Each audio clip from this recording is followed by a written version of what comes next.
வணக்கம். நான் உங்கள் ஜெயா. இன்றைக்கி நம்ம இந்த வீடியோவில் மீலா அலெக்சாண்டர் எழுதின நம்பாலி ரோடோடைய டீட்டெயில் சம்மரியை பார்க்கலாம் வாங்க. இந்த கதை ஹைதராபாத்தில் நடக்கிற மாதிரி இருக்குது. அதுவும் 1975லேருந்து 1977 காலகட்டத்தில். ஏன்னா அந்த சமயத்தில் தான் இந்தியா முழுக்க இந்திரா காந்தி பிரைம் மினிஸ்டராக இருந்த சமயத்தில் அவங்க எமர்ஜென்சியை கொண்டு வந்தாங்க. அதே சமயத்தில் ஹைதராபாத்தில் சீஃப் மினிஸ்டர் லிம்கா கவுடான்றவர் தான் ஆட்சி செஞ்சிட்டு இருந்தார். அவர் மக்களுடைய எதிர்ப்புக்கு நடுவில் தான் அவர் அங்கே ஆட்சி செஞ்சிட்டு இருந்தார். அவர் தான் அங்கே சீஃப் மினிஸ்டராக இருந்தார். இந்த எமர்ஜென்சியால் என்ன ஆயிடுச்சுன்னா எலெக்ஷன்ஸ்லாம் நிறுத்தப்பட்டிருந்தது. மக்களுக்கு நிறைய தடைகள் இருந்தது. இந்த நேரத்தில் தான் நம்ம மீரா கர்நாடிகள்னு ஒரு யங் விமன் அவங்க இங்கிலாண்டில் படிச்சுட்டு இங்கே ஹைதராபாத்துக்கு இலக்கியம் சொல்லித்தரத்துக்காக வராங்க. அது மாத்திரம் இல்லாமல் அவங்களோட சொந்த அடையாளத்தையும் அவங்க கண்டுபிடிக்கணும், நான் யாருன்றதை நானும் தெரிஞ்சுக்கணும், உலகத்துக்கும் சொல்லணும் அப்படின்ற எண்ணத்தோடு அவங்க வராங்க. இங்கே வந்த உடனே அவங்களுக்கு ராமுன்ற ஒரு பேஷனட்டான ஒரு பொலிட்டிக்கல் ஆக்டிவிஸ்டோட நெருக்கம் வருது. அவங்க நெருக்கம் ரொம்ப ஆழமாக போகிற அதே சமயத்தில் ஹைதராபாத்தில் நிலவுன அரசியல் சூழ்நிலையும் எப்படிப்பட்டதாக இருக்குன்றது இந்த கதையில் அவங்க சொல்லிகிட்டே இருக்காங்க. இங்கே மீரா அவங்களுக்கு கவிதை பிடிக்கும், இலக்கியம் பிடிக்கும். அதே சமயத்தில் அவங்க இருக்கிற இடம் வயலண்ட்டான ஒரு சிட்டியாக இருக்குது. அப்போ தான் அவங்க நிறைய விஷயங்களை பார்க்குறாங்க. அதுவும் முக்கியமாக அந்த நம்பாலி தெருவில் நடக்கிற விஷயங்கள்லாம் பார்க்குறாங்க. அது மாத்திரம் இல்லாமல் ஒரு இளம் முஸ்லீம் பெண்ணான ரமீசா பேயோடைய கேங் ரேப்பு, அதாவது போலீஸ்லாம் அவங்கள கேங் ரேப் பண்ணிடுறாங்க. அவங்க மனைவி அவங்களுடைய கணவரையும் ரமீசா பேயோட கணவரையும் கொண்டுடுறாங்க. இதெல்லாமும் கூட அவங்க வாழ்க்கையில் அவங்க மீரா இதெல்லாம் பார்த்து நிறைய அந்த பொலிட்டிக்கலோட தாக்கத்துக்கு அவங்க உள்ளாராங்க. அவங்களுக்கு ரொம்ப பிடிச்ச கவிஞர்னு பார்த்திங்கன்னா வேர்ட்ஸ்வொர்த். அந்த வேர்ட்ஸ்வொர்த்தோட கவிதைகள்லாம் பசங்களுக்கு சொல்லிக் கொடுக்கணும் அப்படின்ற ஆசையில் தான் அவங்க இங்கே வந்தாங்க. ஆனால் சுற்றி ரத்த கலரியாக இருக்கிற இந்த இடத்துல இயற்கையை ரசிக்கக்கூடிய இயற்கையோடு ஒன்று இருந்த வேர்ட்ஸ்வொர்த்து அவங்க எந்த அளவுக்கு பசங்கிட்ட எடுத்துன்னு போகிறாங்கன்றது அவங்களுடைய நிலைமையை எடுத்து சொல்லுது. ராமு ரமீசாவை போலீஸ் ஸ்டேஷனுக்குலாம் அழைச்சின்னு போகிறாரு. ஏன்னா அந்த முஸ்லீம் லேடியான ரமீசா பேக்கு ஆதரவு வேணுன்றதுனால. அதுக்கு நடுவில் பல பொலிட்டிக்கல் இஷ்யூஸையும் இந்த கதையில் நம்ம பார்க்குறோம். ஏன்னா அப்போ சீஃப் மினிஸ்டராக இருக்கிற லிம்கா கவுடா அவரை சுற்றி ஒரு எவர் ரெடி செக்யூரிட்டி மேனை வச்சுருக்காரு. அவங்க கையில் இரும்பு தடியான அந்த பேட்டன்ஸை கையில் வச்சுக்கிட்டு அவங்க யாரை தாக்கணும்னு அவங்களுக்கு சொல்லப்படுதோ அவங்கள போய் ரொம்ப கொடுமையாக தாக்குறாங்க. அதுவும் முக்கியமாக இங்கே இருக்கக்கூடிய அந்த ஆரஞ்சு பழ வியாபாரிங்களுக்கு டேக்ஸ் எல்லாம் போட்டதுனால அவங்க எதிர்ப்பு தெரிவிக்கிறாங்க. அவங்க எதிர்ப்பே தெரிவிக்கக்கூடாதுன்றதுக்காகவே அவங்க மேலே அந்த அடக்குமுறை தாக்கப்படுது. லிம்கா கவுடா அவருக்கு முன்னாடி எம்ஜிஆர்னு சொல்லிட்டு ஒரு ஸ்க்ரீன் திரையுலகத்துலேருந்து அவர் சிஎம் ஆனார். அவருக்கு இணையான ஏன்னா மக்கள் அவர் மேலே அவ்வளோ மரியாதை வச்சுருந்தாங்க. அதே மரியாதையே நம்ம மேலேயும் இருக்குது அப்படின்னு காட்டிக்கிற மாதிரி அவர் நிறையா கார்ட்போர்டெல்லாம் வைக்கிறாரு. தேசிய கொடி மாதிரி வச்சு அதில் அந்த வீல் இருக்கிற இடத்துல அவரும் முகத்தை வச்சு காட்டுறாரு. மக்களுக்கு நடுவில் நமக்கு நல்ல ஒரு பாப்புலாரிட்டி இருக்குதுன்றதை காட்டுற மாதிரி அவர் நிறையா பண்ணிகிட்ருக்காரு. ஆனால் மக்களோட எதிர்ப்பு தான் அவருக்கு நிறையா இருக்குது. ஒரு நாள் ராமு அண்ட் மீரா அவங்க இந்த நியூ மைசூர் கேஃப்ன்ற இடத்துல உட்காந்து காஃபி சாப்பிட்டுட்ருக்காங்க. அங்கேருந்து பார்த்திங்கன்னா நம்பாலி தெரு ரொம்ப நல்லாவே தெரியும். அப்போது ராமுவை பற்றி நம்ம இன்னும் நிறைய தெரிஞ்சுருக்கோம். ஏன்னா அவருக்கு ரோட்ஸ் ஸ்காலர்ஷிப்புன்ற ஒரு மிக சிறந்த ஸ்காலர்ஷிப் கிடச்சதை வேணான்னு சொல்லிட்டு இப்போ ஜவஹர்லால் நேரு யூனிவர்சிட்டியில் பிஹெச்டி செஞ்சிட்ருக்காரு. அந்த சமயத்தில் மீராவும் ராமுவும் இந்த ஆரஞ்ச் செல்லர்ஸ் மேலே நடத்தப்பட்ட தாக்குதலை நேரடியாகவே அவங்க பார்க்குறாங்க. எங்கேருந்தோ அந்த எவரடி குண்டாஸ் எல்லா ஆரஞ்ச் செல்லர்ஸையும் அப்படி அடிக்கிறாங்க. எல்லா இடமும் ரத்த கலரியாக இருக்குது. ஆனால் மீராக்கு என்ன ஆச்சரியமாக இருக்குன்னா மறுநாள் காலையிலேயே அந்த இடம் அப்படியே அவ்வளோ சுத்தமாக இருக்குது. ரத்தம் இருந்த இடத்துல நல்லா ஒரு நறுமணம் வர மாதிரி அந்த தெருவையை மாற்றி வச்சுருந்தாங்க. இதெல்லாம் மீராக்கு ரொம்ப ஆச்சரியமாக இருக்குது. மீராக்கு ஹைதராபாத்தில் இருக்கிற சென்ட்ரல் யூனிவர்சிட்டியில் தான் வேலை கிடைக்குது. அப்போ அவங்களுடைய நண்பரான சித்தார்த் சொல்கிறாரு, எங்கள் அம்மா ஹைதராபாத்தில் தனியாக தான் இருக்காங்க, நீங்கள் போய் அவங்களோட இருங்க அப்படின்னு சொல்கிறாரு. எப்படி அவங்க இடத்துக்கு போகணுன்றது ஒரு மேப்பில் வரைஞ்சி கொடுக்குறாரு.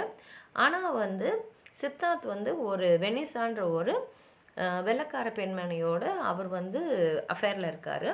அவர் சொல்லிடுறாரு, இதெல்லாம் எங்கள் அம்மா கிட்ட சொல்லாதீங்க அப்படின்னு. மீராவும் சரி தங்குறதுக்கு அவங்களுக்கும் ஹைதராபாத்தில் ஒரு இடம் வேணும் இல்லையா, அதனால் அவங்க வந்து நேராக போய் சித்தார்த் அம்மாவான துர்காபாய் கோகலேயை பார்க்குறாங்க. பார்த்த உடனே அவங்களுக்கு ரொம்ப பிடிச்சிடுது. ஏன்னா அந்த மாதிரி ஒரு வரவேற்பு அவங்க தராங்க. அவங்க வந்து மீராவை நீ வேற எங்கேயும் தங்கக்கூடாது, இங்கே தான் என்னோட இருக்கணும் அப்படின்னு சொல்லிடுறாங்க. வாடகையெல்லாம் வாங்கிறது கூட மறுத்துடுறாங்க. மீரா வந்து ரொம்ப கஷ்டப்பட்டு தான் ஒரு சின்ன தொகையாவது வாடகையாக வாங்கி தான் ஆகணும் அப்படின்னு அவங்க வந்து சொல்லிட்டு அங்கே இருக்காங்க. அவங்க 2 பேருக்குள்ள ஒரு அழகான ஒரு நட்பு வந்து மலருது. துர்காபாய் வந்து ஒரு கைனகாலஜிஸ்ட், பெடிட்ரிஷியன் அண்ட் அப்ஸ்ட்ரிஷியன் எல்லாமே வந்து துறையில் சிறந்த ஒரு மருத்துவர்.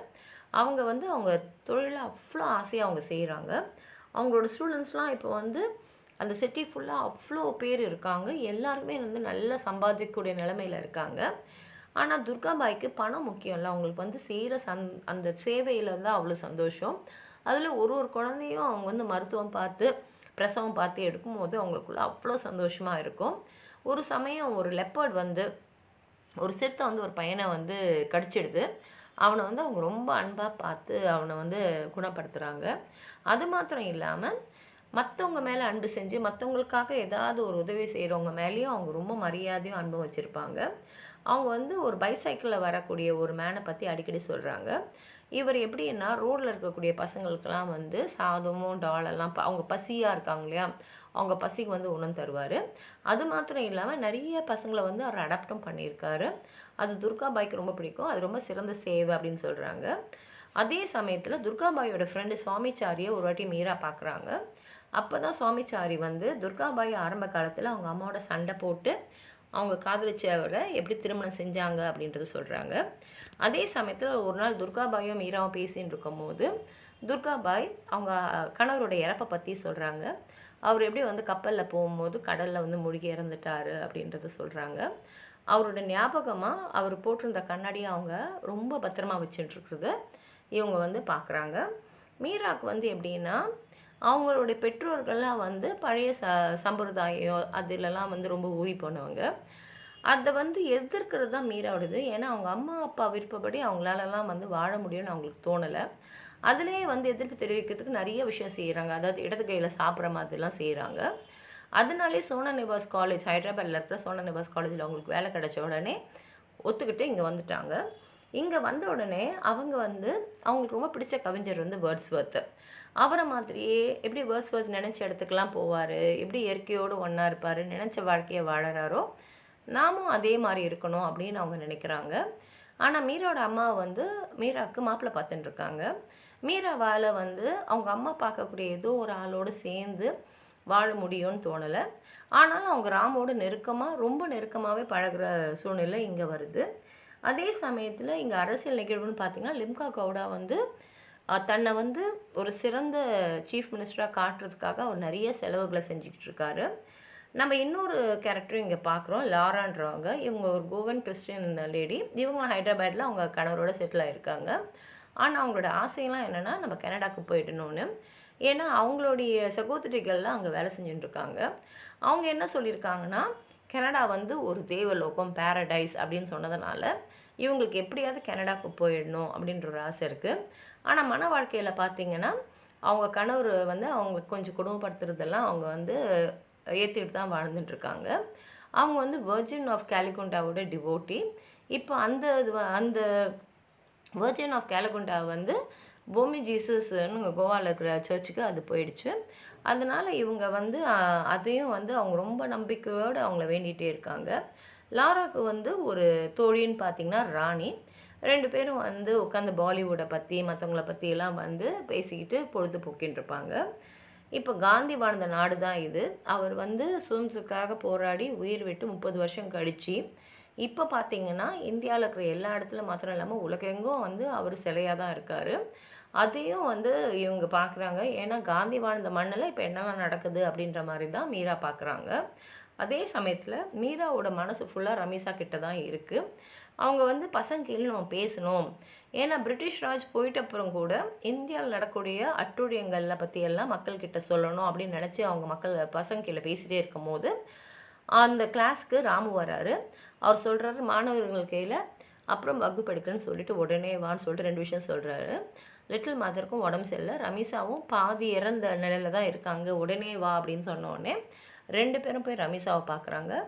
ரமீஸாவை அந்த போலீஸ் ஸ்டேஷனில் பார்த்தோன்னே மீராவுக்கு ரொம்ப அதிர்ச்சியாக இருக்குது. ஏன்னா வந்து உடம்பு முழுக்க வந்து அப்படியே அவங்க புடவையெல்லாம் அப்படி ரத்தத்தில் நனைஞ்ச மாதிரி இருக்குது.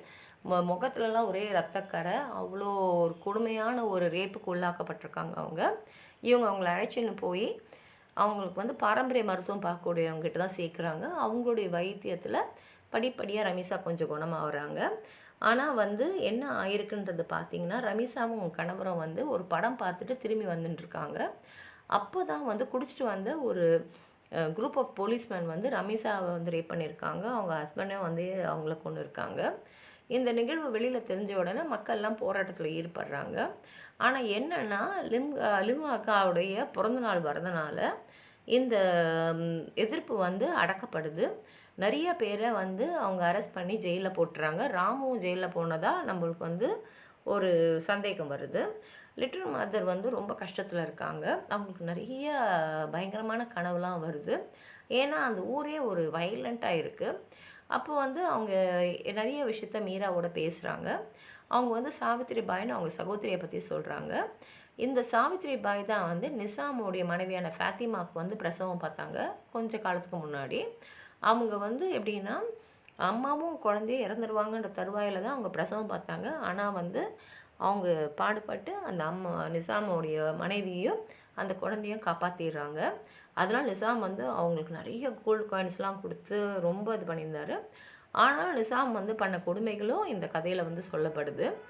இப்போ தான் வந்து லாராக்கு வந்து கனடாக்கு போகிறதுக்கான வாய்ப்பு கிடச்சிடுது. அதனால் அவங்க வந்து எல்லாத்தையுமே வந்து பேக் பண்ணிவிட்டு இங்கேருந்து அவங்க கனடாக்கு போகிறதுக்கு முடிவு பண்ணிடுறாங்க. அந்த சமயத்தில் தான் எமர்ஜென்சியிலேருந்து அந்த கட்டுப்பாடுகள்லாம் வந்து நிறுத்தப்படுது. இன்னும் 24 ஹவர் தான் இருக்குது இந்த லிம்கா அந்த சிஎம்மோடைய பர்த்டே செலிப்ரேஷனுக்கு. அப்போ தான் ராமுவும் மிர்சாவும் போய் ரமீஸாவை பார்க்க போகிறாங்க. அங்கே போய் அவங்க பார்க்கும்போது ரமீஸாவை பார்க்கும்போது தேஜாவோன்னா திரும்பி நடந்த மாதிரி தான் இருக்கும் இல்லையா, அதுதான் தேஜாவோ. அங்கே போகும்போது தான் எல்லா விதமான வன்முறைகளும் அவங்க மனசில் திரும்பி வருது. ராமுவும் மீராவும் வந்து ஒரு பாரில் போய் குடிக்கிறாங்க. ராமு வந்து எவ்வளோ இந்த மக்கள்லாம் வந்து அவதிப்படுறாங்க அப்படின்றத பற்றியெல்லாம் பேசிகிட்டே இருக்காங்க. பின்னாடி அவங்க அந்த ஹோட்டலுக்கு வந்து அங்கே ராமு வந்து தங்கியிருந்த ஹோட்டலுக்கு வராங்க. வந்து 2 பேரும் ரொம்ப நெருக்கமாக இருக்காங்க.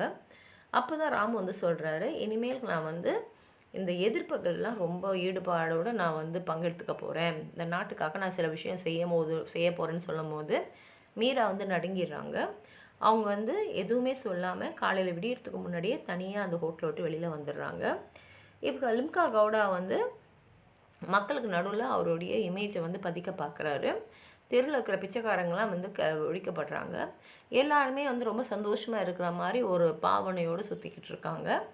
ஆனால் மக்களுடைய எதிர்ப்பு பயங்கரமாக இருக்குது லிம்கா கவுடாவுக்கு. அதே சமயத்தில் பார்த்தீங்கன்னா ரமீஸா வந்து கொஞ்சம் கொஞ்சமாக முன்னேறிட்டு இப்போ மீரா கனடிக்கலோடு உட்காந்து பேசிகிட்டு இருக்கிற மாதிரி இந்த நாவல் முடிச்சிருக்காங்க. உங்களுக்கு எதாவது சொல்லணும்னு நினச்சிங்கன்னா கீழே இருக்கிற கமெண்ட் பாக்ஸில் எழுதுங்க. இந்த வீடியோவை லைக் பண்ணுங்கள், உங்கள் ஃப்ரெண்ட்ஸோடு ஷேர் பண்ணுங்கள். சப்ஸ்கிரைப் பண்ணாதவங்களாம் ப்ளீஸ் சப்ஸ்கிரைப் பண்ணி சப்போர்ட் பண்ணுங்கள். நன்றி.